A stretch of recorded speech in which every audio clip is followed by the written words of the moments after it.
जय श्री कृष्णा भक्तों। अक्षय तृतीया एक ऐसा पावन दिन जिसका पुण्य फल जन्मों जन्मों तक बना रहता है। अक्षय तृतीया को ग्रीष्म ऋतु का धनतेरस भी कहा जाता है, जहां खरीदी गई हर वस्तु को और किया गया हर पुण्य समय के साथ 100 गुना बढ़ता है। यह वैशाख मास के शुक्ल पक्ष की तृतीया तिथि को मनाया जाता है। एक ऐसी तिथि जिसे अविनाशी कहा गया है, क्योंकि इस दिन किए गए सभी शुभ कार्यों का फल कभी समाप्त नहीं होता। इस बार यह पर्व 30 अप्रैल 2025 को मनाया जाएगा, दिन बुधवार। यह पर्व हमें धर्म, तप, दया और त्याग की अनमोल शिक्षा देता है। अक्षय तृतीया को आखा तीज के नाम से भी जाना जाता है।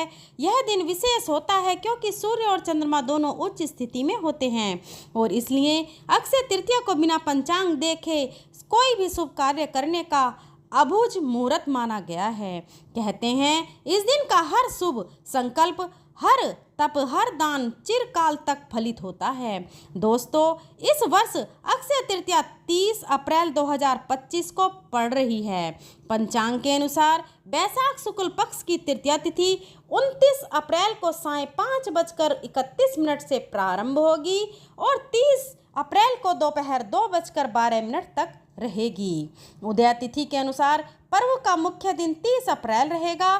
शास्त्रों में स्पष्ट कहा गया है, न वैशाख समो मासो न करतेन युगम समम न च वेदम समम शास्त्र च तीर्थ गंगाम स्वयं। अर्थात वैशाख जैसा कोई महीना नहीं, सतयुग जैसा कोई युग नहीं, वेद जैसा कोई शास्त्र नहीं और गंगा जैसा कोई तीर्थ नहीं। ठीक वैसे ही अक्षय तृतीया जैसी कोई और तिथि नहीं। हमारे धर्म ग्रंथों में 3.5 अबूझ मुहूर्त बताए गए हैं।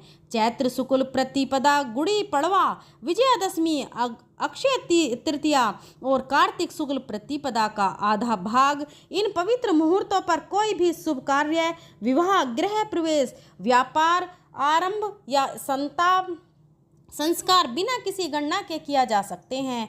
अक्षय तृतीया को चिरंजीवी तिथि कहा गया है क्योंकि इसी दिन भगवान परशुराम जी का प्रकाट्य हुआ था और युगों का आरंभ भी इसी तिथि से जुड़ा है। तो आइए आज हम आपको सुनाएंगे अक्षय तृतीया से जुड़ी एक ऐसी अद्भुत कथा जो न केवल आपके भाग्य के द्वार खोल सकती है बल्कि आपके जीवन में अपार सुख, समृद्धि और शांति भी ला सकती है। भक्तों, बस आप इसे दिल से सुनिए और श्रद्धा से अपनाइए।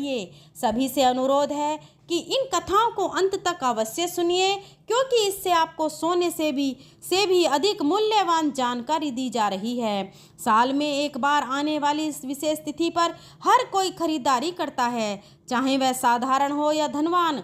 धर्म की रक्षा हेतु भगवान विष्णु ने कई अवतार लिए, जिनमें नर नारायण, हयग्रीव और परशुराम जैसे पवित्र अवतार अक्षय तृतीया के दिन ही प्रकट हुए। इस दिन लक्ष्मी नारायण की पूजा, व्रत, उपाय और दान करने से जीवन से दरिद्रता दूर होती है, पारिवारिक समृद्धि बढ़ती है और धन संबंधी परेशानियां समाप्त हो जाती हैं। माता पार्वती ने भी इसी दिन देवी अन्नपूर्णा का अवतार लेकर भगवान शिव को भिक्षा प्रदान की थी और विश्व के भरण पोषण का उत्तरदायित्व संभाला था। इसी शुभ तिथि का भगवान कृष्ण और सुदामा का पुनर्मिलन हुआ था और महाभारत के अनुसार श्री कृष्ण ने पांडवों की पत्नी द्रौपदी को अक्षय पात्र भेंट किया था, जिसमें भोजन कभी समाप्त नहीं होता था।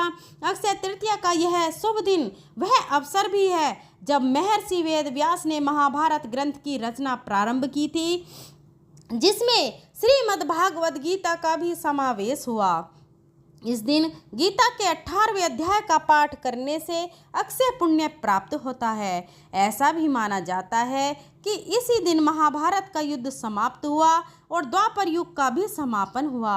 भगवान श्री कृष्ण ने युधिष्ठिर को बताया था कि इस तिथि पर जो भी रचनात्मक या सांसारिक कार्य किए जाते हैं वे 100 गुना पुण्य फल प्रदान करते हैं।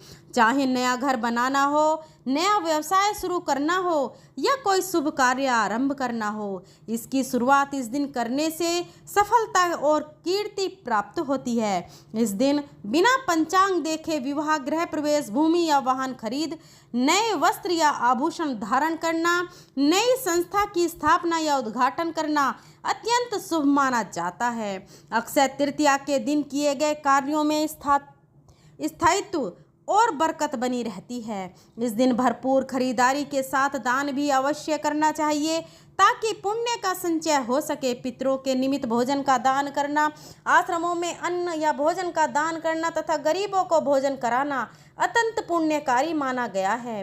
पितरों के लिए तर्पण और पिंडदान कराना भी विशेष फलदायी होता है। गंगा स्नान या किसी पवित्र तीर्थ में स्नान करने से समस्त पापों का नाश होता है। इस दिन जौ का दान करना अत्यंत पुण्यकारी होता है। कहा जाता है कि एक मुट्ठी जौ का दान स्वर्ण दान के समापन फल देता है, इसलिए जौ को धरती का पहला अन्न और स्वर्ण के समान माना गया है।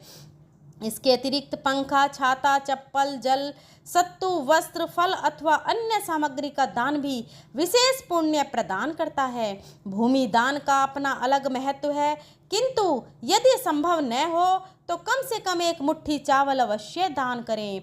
दान से प्राप्त पुण्य जीवन के बाद भी साथ चलता है। इस दिन शिव पार्वती और नर नारायण की पूजा का विशेष विधान है।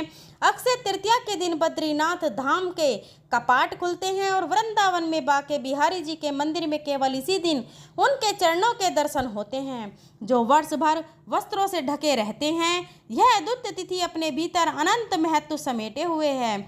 इसके महत्व को एक प्राचीन कथा से समझा जा सकता है। एक समय धर्मदास नामक एक सदाचारी वेश्य हुआ करता था, जो देवताओं ब्राह्मणों में गहरी श्रद्धा रखता था। परिवार बड़ा होने के कारण वह हमेशा चिंतित रहता था। एक दिन उसने अक्षय तृतीया व्रत का महत्व सुना और उस दिन व्रत रखकर गंगा स्नान किया। उसने देवी देवताओं की विधि पूर्वक पूजा की तथा गोले के लड्डू, पंखे, जल से भरे घड़े, जौ, गेहूं, नमक, सत्तू, दही, चावल, गुड़, स्वर्ण और वस्त्र आभूषणों को दान किए। उसकी पत्नी को यह अच्छा नहीं लगा और उसने विरोध किया, परंतु धर्मदास ने वृद्धावस्था और रोगों के बावजूद हर वर्ष अक्षय तृतीया पर दान देना जारी रखा। अपने पुण्य के प्रभाव से अगले जन्म में वह कुशावती नगर का समृद्ध और प्रतापी राजा बना। अपार वैभव के बीच भी उसकी बुद्धि धर्म से कभी विचलित नहीं हुई।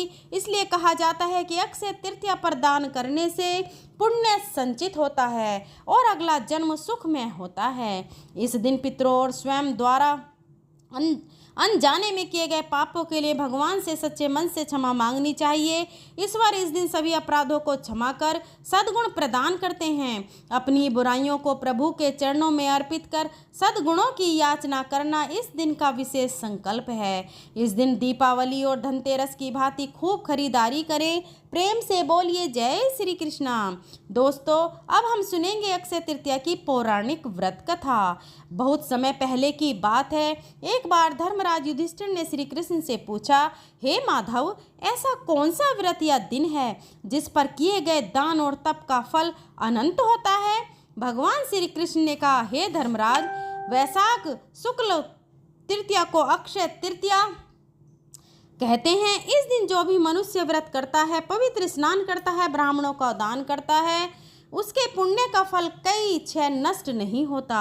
इसके बाद भगवान श्री कृष्ण ने युधिष्ठिर को एक गरीब ब्राह्मण और अक्षय पात्र की प्राचीन कथा सुनाई। श्री कृष्ण कहते हैं, हे पार्थ, बहुत प्राचीन समय की बात है। विदर्भ देश में एक गरीब ब्राह्मण अपने परिवार के साथ रहता था। वह अत्यंत निर्धन था, परंतु अत्यंत धार्मिक और सत्यनिष्ठ। दिन रात भगवान विष्णु की भक्ति में लीन रहता और किसी प्रकार से भिक्षा मांगकर जीवन यापन करता। उसकी पत्नी भी अत्यंत पतिव्रता और धर्मपरायण स्त्री थी। वह हर व्रत और पर्व को नियम पूर्वक करती थी, परंतु भूख, गरीबी और संतोष ने उनके जीवन को बड़ा कठिन बना दिया था। एक दिन गर्मी के महीने में जब धरती तप रही थी, घर में अन्न का एक दाना भी नहीं था। भूख से ब्राह्मण की पत्नी का चेहरा पीला पड़ गया था। ब्राह्मण उसे देखकर अत्यंत दुखी हुआ और बोला, मैं अब और नहीं देख सकता। तुम्हारा यह कष्ट मैं वन में जाकर भगवान नारायण की तपस्या करूँगा और जब तक वह मुझे दर्शन न दें लौटूंगा नहीं। पत्नी ने सहर्ष अनुमति दी और पति को विदा करते हुए स्वयं व्रत का संकल्प लिया। जब तक मेरे स्वामी सफल होकर न लौटें मैं अन्न ग्रहण नहीं करूंगी। ब्राह्मण वन में चला गया और कठोर तपस्या करने लगा। उधर उसकी पत्नी रोज जलपान मात्र पर दिन काट रही थी और विष्णु नाम जपती थी। कई महीने बीत गए। एक दिन बैसाख शुक्ल तृतीया की सुबह ब्राह्मण ने आंखें मूंदकर हृदय से भगवान विष्णु का नाम लेते हुए अंतिम बार पुकारा, हे नारायण, मेरे जीवन का एकमात्र उद्देश्य है आपके दर्शनों द्वारा अपने परिवार को कष्ट मुक्त करना। उसकी भक्ति से प्रसन्न होकर भगवान विष्णु साक्षात प्रकट हुए और बोले, हे ब्राह्मण, मैं तुम्हारी भक्ति से प्रसन्न हूँ, मांगो क्या वर चाहिए। ब्राह्मण ने कहा, हे प्रभु, मुझे ऐसा कुछ दीजिए जिससे मेरे जीवन में कभी अन्न की कमी ना हो और हम सचरित्र जीवन जी सकें। भगवान विष्णु ने तब उसे अक्षय पात्र दिया, एक ऐसा पात्र जिसमें से कभी भी जितना भी अन्न निकाला जाए वह कभी खाली न हो। भगवान बोले, यह पात्र आज अक्षय तृतीया के दिन दिया गया है। इस दिन किया गया पुण्य या दान कभी समाप्त नहीं होता। जाओ, इस दिन को अपने जीवन का पर्व बनाओ और दूसरों को भी प्रेरणा दो। ब्राह्मण वह पात्र लेकर लौटा। पत्नी ने जब उसे देखा तो प्रसन्नता के आंसू बह निकले। उस पात्र से उन्होंने भोजन निकाला और जैसे जैसे निकालते गए वह बढ़ता गया। धीरे धीरे उनका जीवन सुखमय हो गया। वे भूले नहीं कि यह सब अक्षय तृतीया की कृपा से हुआ है।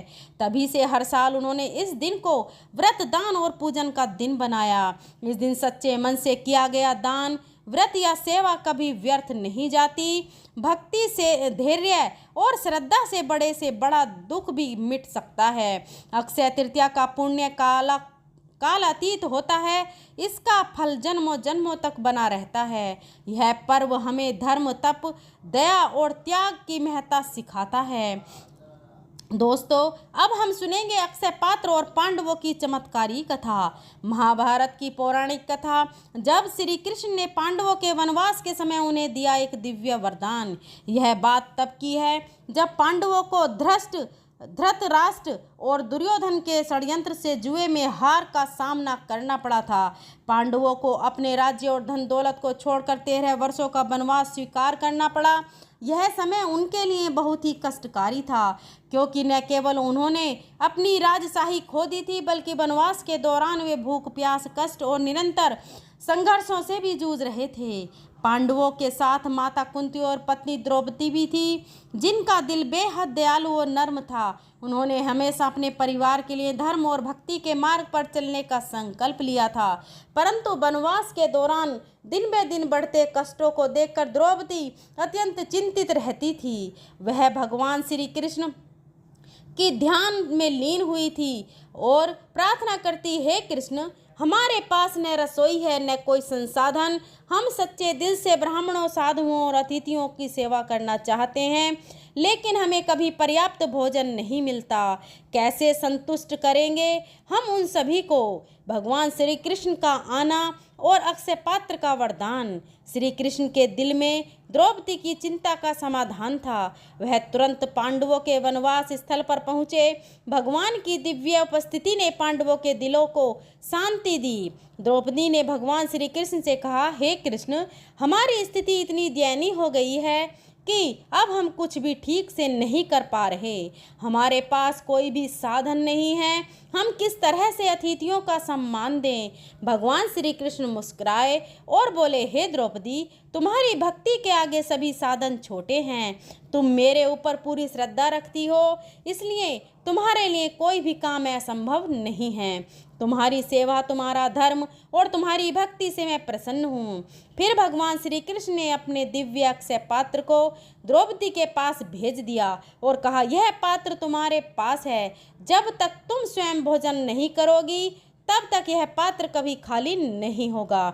जब भी तुम्हारे पास कोई भूखा अतिथि आएगा, यह पात्र उन्हें बिना किसी कमी के भोजन प्रदान करेगा। लेकिन याद रखो, जब द्रौपदी स्वयं भोजन कर लेगी तब तक यह पात्र भरपूर रहेगा, लेकिन उसके बाद वह खाली हो जाएगा। अक्षय पात्र का चमत्कार। भगवान श्री कृष्ण द्वारा दिए गए अक्षय पात्र से द्रौपदी और पांडवों का जीवन बदल गया। जब भी वे किसी को भोजन प्रदान करने के लिए पात्र में हाथ डालते, वह पात्र कभी खाली नहीं होता, अन्न की कभी कोई कमी नहीं होती। यह एक अद्वितीय चमत्कार था। यहाँ तक कि जब पांडवों के पास और कोई उपाय नहीं था, यह पात्र उनके लिए कृष्ण की दिव्य कृपा बनकर आया। इस पात्र से प्राप्त भोजन ने न केवल उन्हें जीवन भर के लिए अन्न दिया, बल्कि भगवान श्री कृष्ण के इस वरदान ने उन्हें निरंतर साहस और शक्ति भी दी। एक दिन एक साधु ने पांडवों के आश्रम का दौरा किया और पूछा, हे पांडवों, क्या आप लोग मुझे भोजन देंगे? द्रौपदी ने तुरंत अक्षय पात्र से भोजन निकाला और उन्हें दिया। जैसे ही वह भोजन करने लगे, एक आश्चर्यजनक बात हुई। पात्र ने जितना भी भोजन दिया था, वह कभी खाली नहीं हुआ। वह पात्र अपार पुण्य और आशीर्वाद का प्रतीक बन गया। अक्षय पात्र का रहस्य और भगवान श्री कृष्ण की कृपा। भगवान श्री कृष्ण के पांडवों को जो अक्षय पात्र दिया, वह केवल भोजन देने वाला नहीं था, बल्कि एक दिव्य आशीर्वाद था जिसमें भगवान की कृपा छिपी हुई थी। यह पात्र न केवल पांडवों के लिए, बल्कि द्रौपदी की पतिव्रता धर्म और भक्ति का प्रमाण बन गया। इस चमत्कारी पात्र का उद्देश्य था यह दिखाना कि जब कोई व्यक्ति शुद्ध हृदय और सच्चे धर्म के मार्ग पर चलता है, तो भगवान स्वयं उनकी मदद के लिए आते हैं। यह अक्षय पात्र केवल एक चमत्कारी वस्तु नहीं था, बल्कि यह एक साक्षात दिव्य उपहार था, जिससे पांडवों को विश्वास था कि उनका हर कार्य सफल होगा, क्योंकि उनके साथ भगवान श्री कृष्ण हैं। अक्षय तृतीया और इसका संदेश। यह कथा हमें यह सिखाती है कि सच्चे विश्वास और भक्ति से भगवान अपनी दिव्य कृपा बरसाते हैं, और अक्षय तृतीया का पर्व इस बात का प्रतीक है कि इस दिन किए गए कार्यों का कभी समाप्त नहीं होने वाला फल मिलता है। जैसे अक्षय पात्र में कभी अन्न खत्म नहीं होता था, वैसे ही इस दिन किए गए पुण्य का फल कभी खत्म नहीं होता। यह तिथि अक्षय तृतीया के रूप में हमारे जीवन में शांति, धन्य और आशीर्वाद लेकर आती है। धर्म, भक्ति और श्रद्धा के साथ किया गया कोई भी कार्य कभी व्यर्थ नहीं जाता। अक्षय तृतीया का दिन हमें याद दिलाता है कि भगवान का आशीर्वाद उन पर हमेशा रहता है जो निष्कलंक हृदय से सेवा करते हैं। जीवन में कठिनाइयाँ आती हैं, लेकिन भगवान की कृपा से सभी संकट समाप्त हो जाते हैं, जैसे पांडवों के साथ हुआ था। प्रेम से बोलिए जय श्री हरि विष्णु, हर हर महादेव, जय माता लक्ष्मी और जय माँ गौरी। ऐसे ही और भी रोचक और आध्यात्मिक वीडियो के लिए चैनल को सब्सक्राइब ज़रूर कर लें और बेल आइकन को प्रेस करें, ताकि आने वाली सभी वीडियो की नोटिफिकेशन आपको मिल सके। और दोस्तों, आपको ये कथा कैसी लगी, कृपया कमेंट करके ज़रूर बताएं, और वीडियो अगर पसंद आई हो तो लाइक करें, अपने फ्रेंड और फैमिली में इसको शेयर करें, और हमारे चैनल सुविचार विद रीना को सब्सक्राइब करना ना भूलें। बेल आइकन को प्रेस करें, ताकि आने वाली सभी वीडियो की नोटिफिकेशन आपको मिल सके। अगर मेरे बोलने में कोई त्रुटि रही हो तो मैं हाथ जोड़कर क्षमा प्रार्थी हूँ। मिलते हैं अगली वीडियो में, तब तक के लिए जय श्री हरि विष्णु। धन्यवाद।